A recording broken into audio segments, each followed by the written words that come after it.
So one mantra that I refer to as the great neutralizer mantra, it's like the antacid for complaint or the antacid for anxiety. And the mantra is, ain't bad, just is. Shakespeare in Hamlet had a line that was included a line, something like, I always mess it up, but I'll get the gist. That nothing good or bad happens until you think it so, which is very fascinating. Nothing good or bad happens until a human being interprets it. Let me give you an example. And there's three options, okay? Basically, three options on how to interpret reality, which we're doing all day long, whether we know it or not, all right? Good. Most of us never learned how to train our brains, which is why most of us needlessly settle, struggle, and worse, suffer. My name is Chris Doris, and I want to make brain training mainstream. This is my series, Tough Talks, Conversations on Mental Toughness. I'm interviewing badasses from all walks of life on what mental toughness means to them and their unique approaches to strengthening their minds.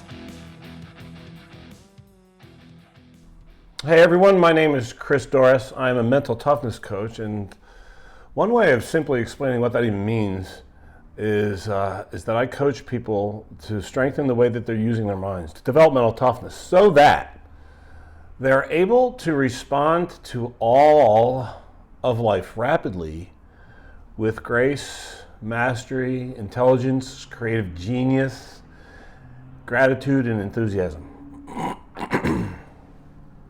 I'm recording this video on March 9th of the year 2023, and it's inspired because of the current events. The majority of my coaching work, the majority of my coaching clients come from multi-billion-dollar international companies that are in the enterprise software space, which is getting hammered right now. So that's the impetus for this. And if you're watching this video at any point in the future, just know that even though the inspiration for this is relevant to current events, current now, the value, the mantras and the exercises that I'm going to share with you, they're evergreen. I use them always for myself, and I'm always using them with my clients. They're just particularly relevant right now. So I want to preface this a little bit more by saying that if you are directly or indirectly affected by the massive layoffs going on in the tech world these days, then I want to validate you for the fear that you are likely experiencing, because that is normal and natural. It's also not useful. And I promise you, I'm not saying that in an invalidating way. It could have value immediately, but it will not have value sustainably. So what I'm doing here is I'm recording this video to offer you an alternative way or ways of viewing your current circumstances. And I encourage you to only experiment with any of the suggestions I'm going to be offering here if doing so feels right and timely for you. So we're going to go through a few mantras that I use in my coaching and speaking. And then I'm going to share with you a couple exercises that I was going to say I think, so I deleted it before I said it. Which, by the way, is part of the work of mental toughness training, is watching your mouth. That's one of the mantras. It's not one of the mantras we'll cover today. That's extra credit. Is watching your mouth, watching specifically what comes out of it, or like that moment, what was about to come out of my mouth, and I didn't agree with it, so I deleted it. So I don't think that these are going to be useful exercises for you. I know that they will be. I've been using them for decades, honest to goodness.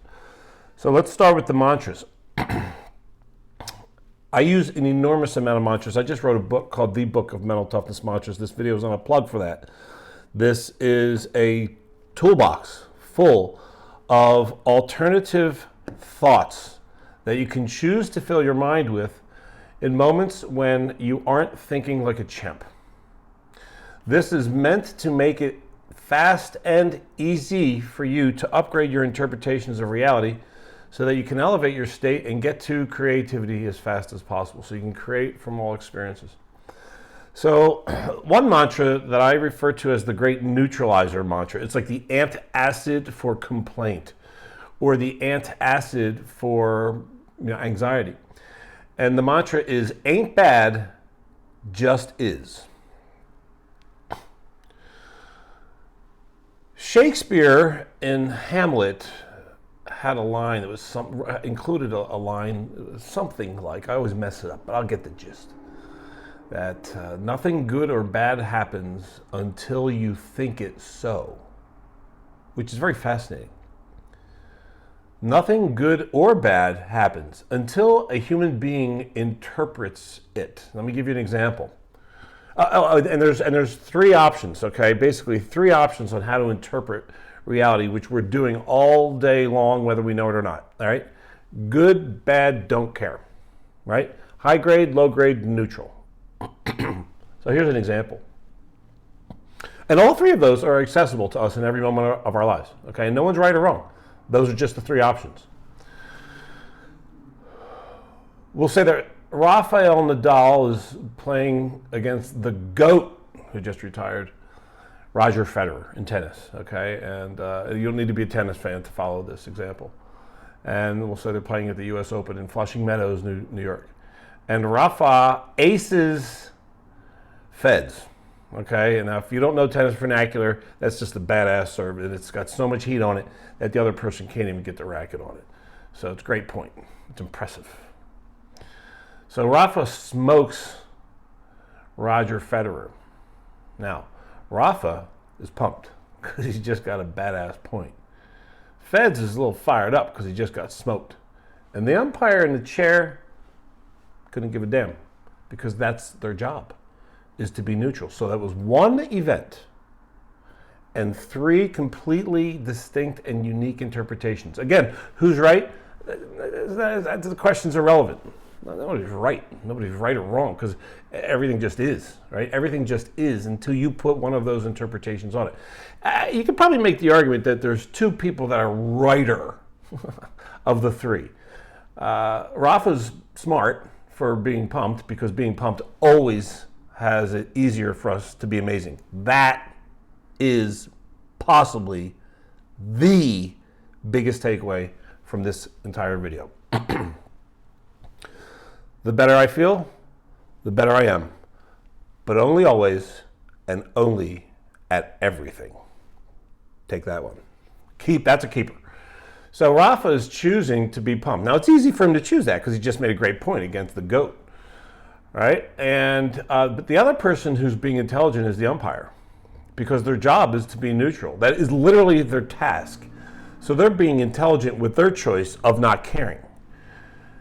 The low grade choice would be the one that Feds might be choosing, by being upset, and because what that does is it leads to the deactivation of all forms of intelligence, including physical athleticism kind of intelligence, right? So when I'm pissed off, it's really, really, really harder to be amazing in a sustainable way. So those are three options. We're using those options we're exercising those options, whether we know it or not. We're not doing it mostly mindfully, but we're doing it always throughout the day. Now, I'm going to reiterate something from the example. Low-grade interpretations, in other words, saying this sucks, I hate this, I can't believe this is happening to me. Those interpretations are normal and not useful. Okay, unless you're venting. All right, so vent great, and let's go create. Get from venting, be great at it, and then let's go create from it. All right, now high grade interpretations, like the other mantras I'm going to share, like ain't bad just as a neutralizer. Higher grade interpretations, like, here come the other two mantras, the problem is the gift, And every set of circumstances can be created from if viewed masterfully. I will repeat those a few times as we go through this. So when I'm thinking, in other words, when I'm putting high quality thought content in my mind, when I'm choosing high grade thought content that has me elevate my state, that activates all forms of intelligence, which has me get faster to the creation of excellence from all circumstances. There's a quote by Byron Katie that's something like, if not exactly this: until you are able to respond to all of life with excitement or enthusiasm, your work is not done. That's a fascinating statement, isn't it? Byron Katie, by the way, is an amazing teacher. Here's her book right here. One of her books. This is her most famous book, Byron Katie. That's her name. Her first name is Byron, and her last name is Katie. And it's a great book, perfectly entitled "Loving What Is," and that's what we're actually talking about here right now, is the practice of reprogramming yourself so that you're able to respond to life, so that you can love what is, you can love what happens, because when you love what is what you want. So when I am choosing, and that's an operative word there, choosing to interpret what's going on in this moment and in this moment and in this moment, etc., then I'm activating all forms of intelligence because I'm elevating my state, and it makes it easier for me to create excellence. So these mantras are meant to have that be real easy. In fact, that's what they do, is these mantras are thought replacements, right? So ain't bad, just is. That neutralizes it. Okay, so let's just use this example, right, as I just got laid off. All right, now I will likely go into anger or fear or both, maybe some resentment. You know, that's popular, normal, and again, not skillful, okay? So I want to get done with that as fast as I possibly can. And these mantras will help that be faster. So ain't bad, just is. Say to myself, okay, well, this actually isn't bad, right? Because in reality, everything just is. It's not good or bad until a human being uses the frontal lobe, the neocortex, that part of the brain that permits us to do a lot of things, including judge. Right? This is the only place in the universe where a problem occurs. Right? So, ain't bad, it just is. Will help me get neutral. My refrigerator broke last year, and I had a whole bunch. I had just put in a ton of steaks in the freezer and some in the refrigerator, and that I had bought, like really sweet, like nice high-end steaks. And the fridge broke overnight, and all that stuff was spoiled, and I was pissed as hell. When I went into the kitchen that morning, and I saw water all over the floor, and then I knew what happened, and I opened the refrigerator, and everything was ruined. I will just say your mental coach here went a little postal, shall we? There may or may not have been a few F-bombs dropped. If you had seen me in that moment, you might say, I don't have anything to learn from this gentleman who's not being very gentle right now. So the good news is it only took me about 15 seconds, and it might have even been less than that. I'm not joking. I'm very happy about that, because I've been practicing what I'm sharing with you for so many years that I am systematically shrinking the amount of time that I spend in a state of dis-ease. So I was pissed off about the steaks being spoiled. I couldn't care about the other things, but the steaks, I was like, nah, man. And I remembered, in a matter of seconds, use your tools, brother. You're a mental coach, do the work. So I did. So I used the ain't bad, the ultimate neutralizer mantra. Ain't bad, just is. I said it to myself. This ain't bad, it just is. Now here's the key. This is huge. You gotta have it be true. These aren't fluffy little kumbaya affirmations. They're truths. That's the biggest thing you can take away from the use of these mantras, is you're choosing to have them be your truth. They're not just a few words that you hope have this magical pixie dust experience in helping you stopping being miserable. Now, you got to do the work. You're using the words, but you got to choose to have them be true. It ain't bad. I mean, I didn't want this to happen. All right, it just is. It's stakes that need to be thrown away, and it's like, several hundreds of dollars down the drain on food. And these are reading glasses, and this is a Villanova hat, and today is a Thursday. It's all data, just is. All right.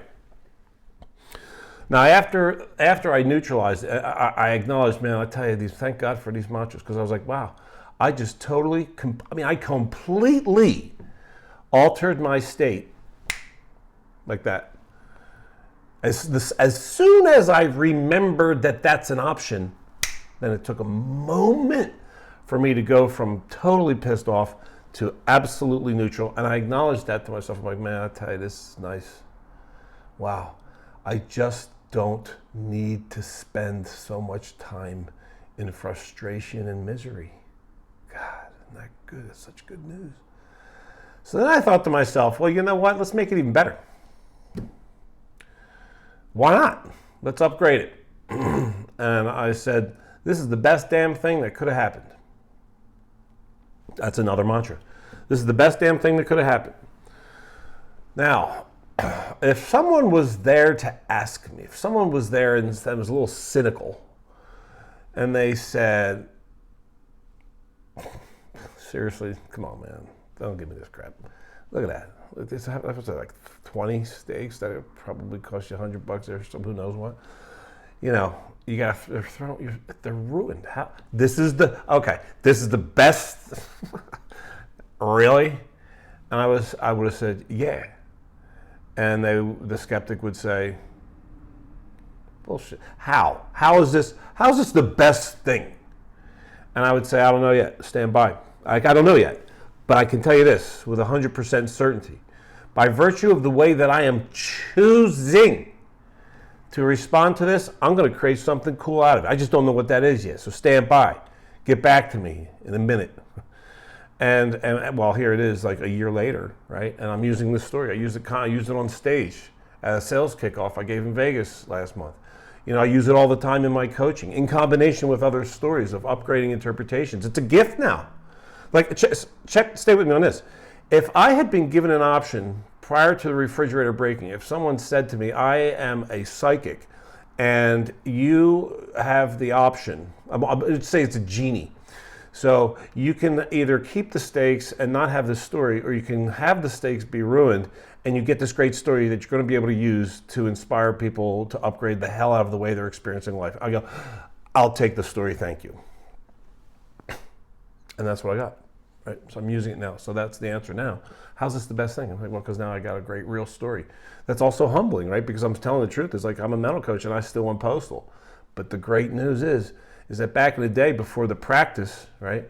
Before I would use mantras and interrupt my crappy thinking, it wouldn't have been 12 minutes or 10 minutes that I was miserable. It could have been 10 days. Like, no joke. Maybe more. All right, so ain't bad, just is, and this is the best damn thing could have happened. Here's another mantra. The problem is the gift. Now, there ought to be an asterisk after the word gift on that mantra, because really what it could say is the problem is the gift if you'll have it be. Like, if you'll do the work. All right, so what's the problem? I got laid off. Okay. Well, how can we turn this into a gift? And there's a decision here. And this is really, really very, very similar to the other mantra that I mentioned, which I'll repeat here, which is every set of circumstances can be created from if viewed masterfully. Every set of circumstances. You can create excellence. You can create magic out of every circumstance if you'll look at it the right way. If you'll choose to interpret it with mastery. If you'll think about it the right way. If you respond to it, right, intelligently and enthusiastically and creatively and curiously. So the problem is the gift if you'll have it be. That's capital if, I-F, and if. If you'll have it be, right? So the problem can be the gift. And what I need to do is ask myself a question and answer like, what can I create out of this that I would never have thought of if not for this? Like if I hadn't been laid off, I would just be doing my work, doing my job, and cruising as I was, which was great, we'll say. And I didn't want to get laid off, but I did. So now that that's occurred, and that is reality, like that's completely out of my control. What's real is I'm laid off. So the question is, what amazing thing that I wouldn't have even thought of, because I'd just be doing my job if I wasn't laid off, can I create from this? Like, I wonder if I could do something with this opportunity, this moment, that in a year from now, when I look back, I will, honest to God, say, thank God that happened. I love the way I responded to that. I love the way I created from that. I love the way I slowed down enough to really get into reflection and answer two questions, which we're about to get to now. These are the two exercises. So, recapping the mantras. Ain't bad, just is. This is the best damn thing that could have happened. The problem is the gift, if you'll have it be.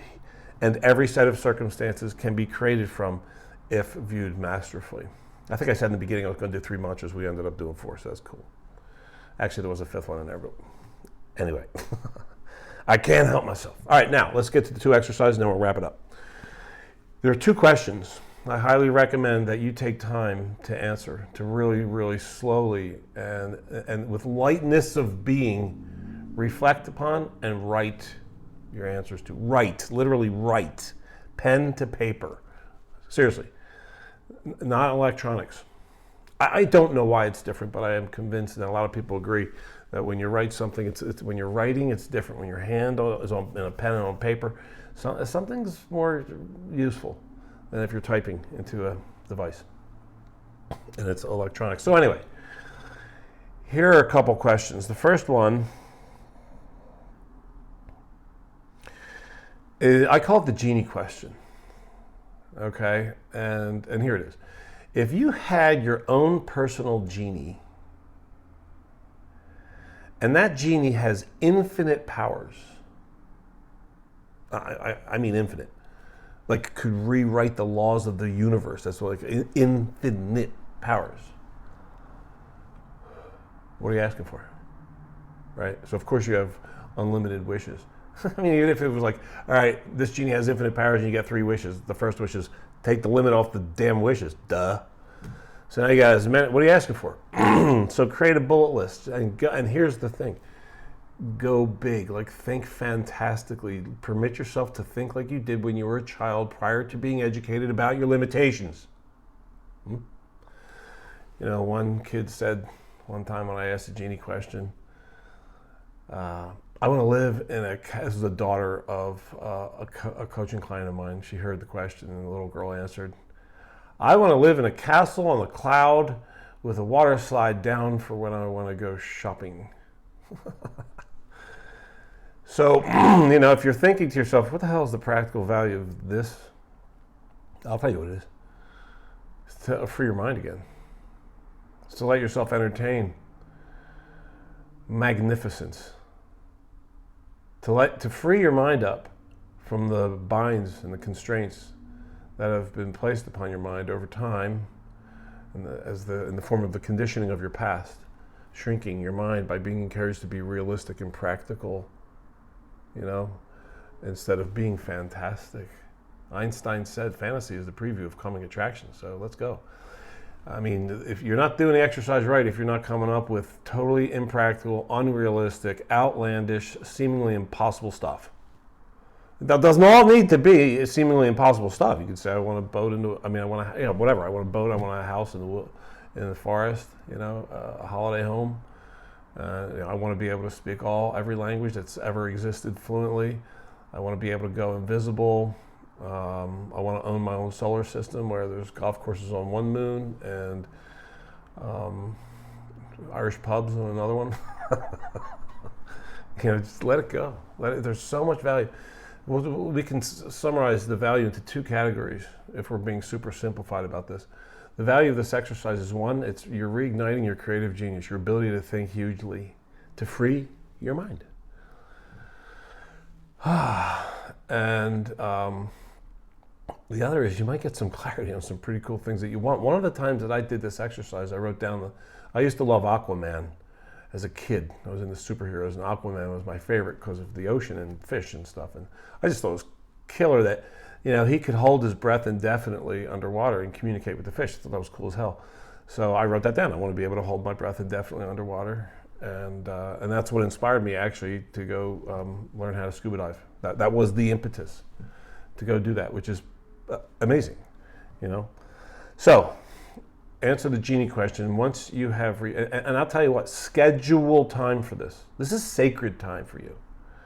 It really is sacred time because and wait till you hear the other question.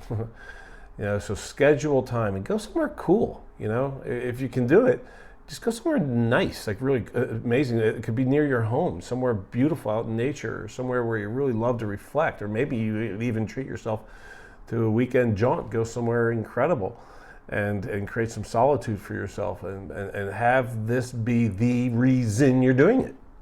This is you taking care of your future. This is you creating your future. This is you potentially reinventing yourself.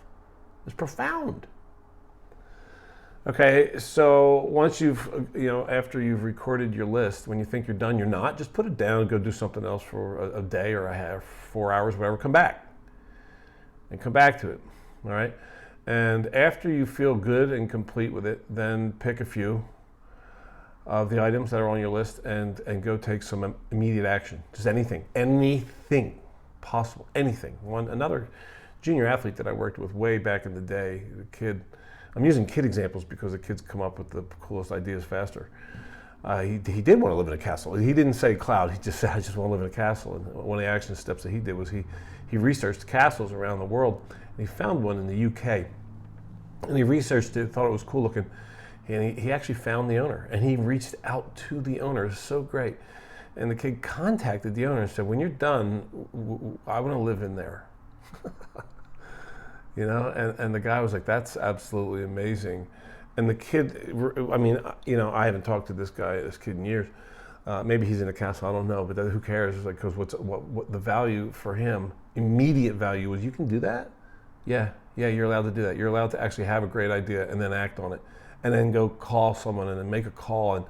And then if that's the only thing that he got out of it, that's a miracle by itself. I could just call the owner of a castle and tell him, like, can I stay in touch with him? You are allowed to do that. Yeah. And when you take action, even if the original idea itself doesn't materialize, something wonderful will, and that is a lock. All right, second and final exercise question. And I got to tell you, this is maybe the most beautiful question that I've heard crafted ever. And I credit it to the source, the late, great Dr. Wayne Dyer, one of my greatest influences and teachers. Loved that dude. And here's the question. Please record this. I'll write this down. How do you most profoundly want to use the rest of your life? I'll repeat that.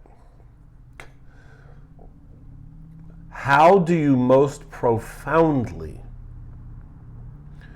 want to use the rest of your life? How good is that question, right? It's not like, all right, well, you got laid off, so what do you want to do? What's your next job? Just go look in the cloud, go look on jobbing.com and see what there is in the industry, see who's hiring. ServiceNow laying people off, are they hiring? It's like, that was slow. If you have, this is a big if, I know, because this isn't true for a lot of people, but if you have the luxury that you don't need to act like immediately, you could take a little time, then do that. If you have that luxury. Some do, some don't. Some people need to get back and start earning money straight away. That doesn't mean you don't do these exercises, okay? You just do them at night after your work, after you bring home the bacon. But if you do have a little cash stashed away in savings, and you can afford to take a little bit of time before you hop into your next gig, slow down a second. I've known people who've been in this situation that went a completely new direction and are so grateful for it. They wouldn't have, if they didn't slow down and really reflect on what does perfect look like for me now, they wouldn't have had the ideas that they had. They wouldn't have taken the action that they took, and their lives wouldn't have gone in that direction, which is like people are in love with, you know, the new direction sometimes that they take themselves. But again, you wouldn't have, right, even thought about it if you were still in your old role. You'd just be, you know, trying to crush it at what you were doing, which is cool. And now let's create cool out of this, or cooler. So I'll repeat the question one more time. How do you most profoundly want to use the rest of your life? That question is not what's your next job, right? It's not what do you want to do for a living now. It's you. The key words, I feel like the key words, and you might disagree, but the key words for me are profoundly and use. Profound use. Profound use of your life. When I was in graduate school for psychology, we had a class on death. There was a research study that we read about where they did a survey with centenarians, like 100 years old or older, people who are on death's doorstep, who have incredible clarity. Mortality has a way of doing that for us. It's clearing up BS. And they asked them, now, that you're ready to what are the words that they use? I don't know. You're ready to die. That's not the way they said it, but transition. Yeah. What would you do different? Looking back, what would you do different? And some of the most popular responses from these folks were, I would take more risks. Love that. I would slow down and appreciate how magical life is without me even having to do anything to it. Just appreciate. And the third one was, I would be way less obsessed with my own success and far more invested and interested in making a damn difference and creating a legacy. So keep that in mind as you answer the question, how do I most profoundly want to use the rest of your life? All right, so schedule some time, to go answer these questions, and then take some amazing action, maybe some action you've never taken before, and be open to the possibility that you might make a subtle shift in direction. Or you may make no shift in direction. You may just go create something else excellent for yourself in the same direction, or you could have a complete shift. It doesn't matter, right? What matters is, what do you want right now for yourself? What does perfect look like for your life right now? And let's see how close we can get to creating that. I want to acknowledge a woman who inspired me to create this video. Her name is Emma Porfranu. It's a Romanian name. It takes some practice to get it right, Emma.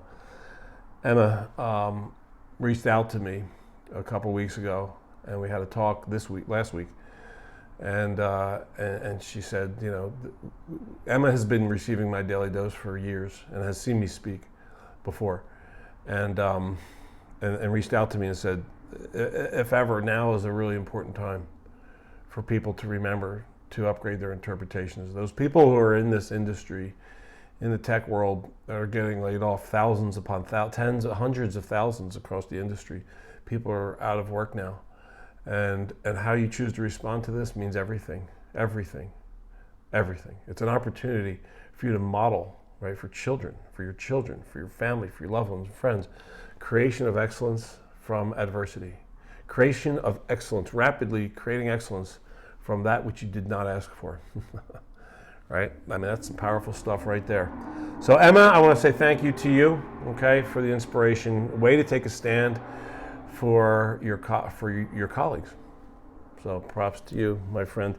And finally, as I mentioned, Emma has been getting the daily dose. It'll help. It'll help if you're also getting the daily dose, which is something that I've created. I started 7 years ago, I believe. And what it is the full name is the Daily Dose Mental Toughness Tips in 30 Seconds or Less. So you can get those when you get on the list. Then they're sent to your email inbox 6 a.m. wherever you are in the world. And there's no solicitation. I don't even inform people of it's just the Daily Dose by itself. And it's fantastic. So mental toughness nuggets in 30 seconds or less. So brief, really concise, reduced, concentrated. Mental toughness nuggets help you get your head right first thing in the day. So I recommend you sign up for that by going to ChristopherDorris.com/lists, LISTS. ChristopherDorris, DORRIS.com/lists. All right, folks. Congratulations to you if you made it through 33 minutes here. Hey, go create some miracles, will you?